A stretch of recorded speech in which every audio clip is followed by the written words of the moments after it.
Ibu ayah sekalian, saya jumpa ramai guru-guru Al-Quran, bukan di tempat pengajian anak kita ni, bukan hanya di Akmal, bukan hanya di Amalillah ni. Sebab sebelum ni saya pernah bersama dengan tahfiz lain, dan anak kami dah masuk beberapa pusat tahfiz dah sebenarnya, sehinggalah akhirnya sekarang mereka berada di Amalillah ni. Ibu bapa yang menjaga akhlak dengan para guru dan para ustaz dan ustazah, dia sangat memberi kesan kepada anak-anak. Saya ingatkan pada diri saya dan kepada para ibu bapa sekalian, bila kita dapat menjaga akhlak kita dengan para murabi dan murabiah, walaupun kita mungkin ada tak puas hati dengan pengurusan dan pentadbiran mereka, mungkin kita ada tak puas hati sekian-sekian, sebab kita dengar cerita daripada anak kita yang manja, anak kita mengadu tentang begitu begini, kita pula emosi sebab kita rasa kita dah buat terbaik untuk anak. Jadi kita rasa terkilan bila mungkin ustaz-ustazah ni tidak buat sebaiknya, mengecewakan kita, wallahu a'lam. Lalu mungkin daripada rasa tak puas hati tu, kita mesej, kita WhatsApp, ataupun kita bercakap berdepan tetapi dalam keadaan akhlak yang kurang dijaga. Apa yang berlaku? Mungkin para murabi dan murabiah yang mendidik anak kita ini terasa hati. Saya cakap terus terang, di dalam rumah Allah ini, ustaz-ustazah ini, ustaz-ustaz ni tidak pernah mengadu apa-apa dan tidak meminta saya untuk sampaikan apa-apa. Cuma saya sampaikan ini selaku sebagai seorang ibu dan ayah, dan apa yang saya sampaikan berdasarkan penelitian saya. Sebenarnya saya pernah jadi ahli lembaga pengarah di sebuah tahfiz yang mempunyai ribuan pelajar.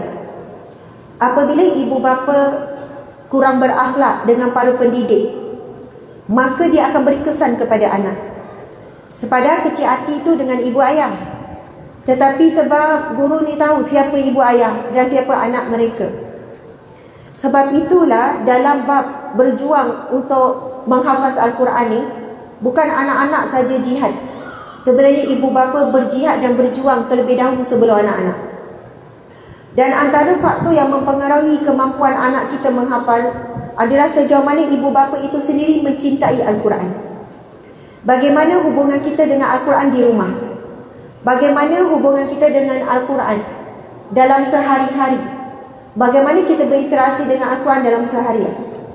Jadi tak boleh hanya sekadar kita doakan untuk anak, bagi dorongan pada anak, jumpa tiap minggu, bagi motivasi. Tetapi Allah sedang melihat sejauh mana kita sebagai ibu ayah untuk menjadi ahli Al-Quran juga. Dan bila Nabi SAW bersabda, khairukum, yang paling baik di kalangan kamu, kita semua ini hamba Allah yang sama, tak ada beza di sisi Allah kecuali takwa. Pangkat ke, kedudukan ke, ilmu, semua itu di sisi Allah, Allah tidak pandang. Sebab yang Allah pandang adalah takwa. Ada orang jahil tapi takwanya hebat, ilmu tak banyak, takwa dia, akhlak dia baik, solat dia baik, Al-Quran dia baik, maka dia mulia. Ada orang alim, ada orang yang berilmu tapi akhlaknya buruk, maka tak mulia di sisi Allah. Subhanallah, muslimin muslimat, ibu ayah sekalian, bila kita berinteraksi dengan orang yang mulia disebut dalam hadis Nabi ni, yang paling baik di kalangan kamu adalah orang yang belajar Al-Quran dan mengajarkannya. Para murabi dan murabiah, guru-guru asatizah ni tak berhenti belajar Al-Quran. Mereka tak pernah berhenti, dan mereka mengajarkan anak-anak kita setiap hari. Jadi kalau kita nak fikir daripada hadis Nabi ni, yang sedang berkumpul di sini, siapa yang paling mulia? Mereka lah, para guru-guru ni. Bukan saya yang cakap, Nabi yang cakap. Yang paling baik di kamu, yang paling mulia adalah orang yang belajar Al-Quran dan mengajarkan Al-Quran. Sebab itu ujian dan cabaran sangat berat bagi orang yang mengajarkan Al-Quran. Sabar dengan anak-anak kita. Cubalah kalau seminggu kita ajar anak kita Al-Quran, agak-agak bertukar rupa tak kita? Tak payah seminggu, sejam pun, ya Allah, geramnya lah. Dia gatal lah, sakit kepala lah, lapar lah, dia ngantuk lah, itulah, inilah. Nak habiskan 1 jam tu, payah Ustazah. Itu yang saya hantar ke asrama. Cuba bayangkan kita nak buat, nak monitor anak kita hafal Quran pagi sampai tengah hari, agak-agak boleh tak? Tak kuat kita. Sampai malam, nak kejutkan dia pagi-pagi sebelum subuh untuk bangun awal hafal Quran, kita pun bangun ngam-ngam subuh. Macam mana?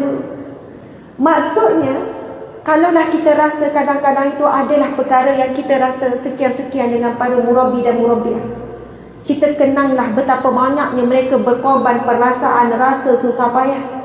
Mereka buat bukan kerana duit. Kalau kerana duit, mereka boleh buat bisnes. Mereka boleh buat, sekarang ni nak bisnes senang je sekarang ni. Ustaz Fakhrul ni ada nama, ada pengaruh. Mereka boleh buat perkara yang lain. Dan gaji yang dibayar guru-guru di sini tak sama dengan guru-guru sekolah-sekolah bawah kerajaan, bukan ikut standard. Subhanallah, dengan kos begitu, kos begini.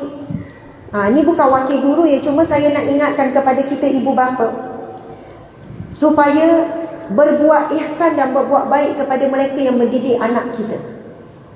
Contohnya ada ibu bapa, ada yang diceritakan oleh seorang ustaz ni, dia kata, ustazah, ada seorang anak ni, dia boleh habiskan 6 bulan. Sangat baik, sangat lancar. Dan dia masuk dalam keadaan kosong. Bukannya dia dah hafal 10 juzuk tempat lain masuk, tak. Kosong. Tetapi Allah berikan dia luar biasa. Dan ustaz ni cerita, dia kata, apa yang kami lihat, bagaimana ibu bapa mereka ihtiram, memuliakan para guru. Tahu semua ahli lahir pada ustaz ni, murabi-murabiah ni. Saya cakap, saya pun tak buat ni, tapi saya nekat nak buat jugalah. Lepas ni nak tahu ahli lahir ustaz-ustazah kita. Lepas tu bagi hadiah, raikan. Kalau bawa tu mesti ingat pada guru. Dia kata, ustazah, dia bukan bagi guru pada yang mengajar anak dia saja, tapi dia bagi kepada semua. Dan mungkin asbab ibu bapa ni ihtiram, memuliakan para guru, maka barakah itu turun kepada anak.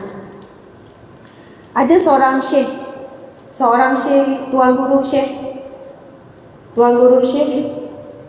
Allahu Akbar, Yayasan Al-Jenderami, tuan guru syekh Al-Hafiz, tuan guru Syekh Hafiz.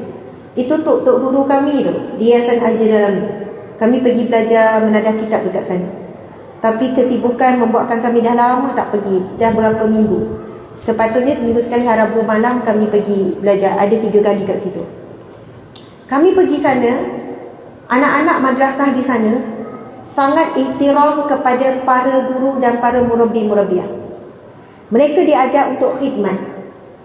Satu ketika bila saya pergi, kami dihidangkan dengan makanan, makan tengah hari. Lepas tu ada kek, lepas tu ada roti, macam tu lah. Lepas tu kami tanya, sedapnya roti ni? Ini anak-anak madrasah yang buat. Saya ingatkan roti beli kat Herod ke, beli dekat kedai-kedai roti yang ternama. Dia boleh buat roti yang sedap-sedap tu, rupanya anak madrasah yang buat. Lepas tu makan tengah hari pun rupanya anak madrasah yang umur darjah dan juga sekolah menengah. Lepas tu kan, madrasahnya sangat bersih, sangat tersusun, sangat indah, dengan kehijauan, dengan apa. Rupanya anak-anak madrasah yang jaga. Lepas tu tok guru ni dia sebut, bukan tok guru sebut, pada guru, pada ustazah lain, dia kata, ustazah, bila anak-anak ini ihtiram dan memuliakan guru, ustaz, ustazah, dia orang yang masak, dia orang yang sekian-sekian, walaupun dia belajar baru saja 4 bulan contohnya, ilmu yang mereka dapat macam belajar setahun. Ada yang akhlak buruk, dia kurang menghormati, ibu bapa kurang hormat pada guru, anak pun kurang hormat. Belajar dah 2 tahun, macam belajar 4-5 bulan. Ilmu payah nak dekat, ilmu payah nak faham, ilmu payah nak hafal. Sebab itu dalam bab ilmu, dalam bab Al-Quran, dalam bab seharian, keberkatan adalah perkara yang paling penting, yang paling utama. Macam mana nak dapat keberkatan? Bagaimana akhlak kita dengan ilmu yang kita belajar?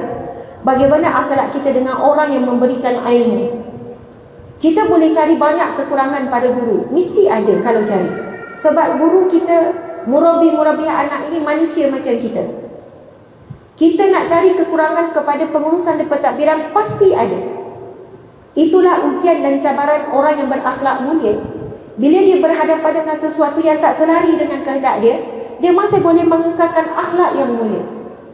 Bila dia terasa buat sesuatu yang tidak sepatutnya, walaupun kita ada pangkat yang tinggi, kedudukan tinggi, rendahkan diri, memohon maaf.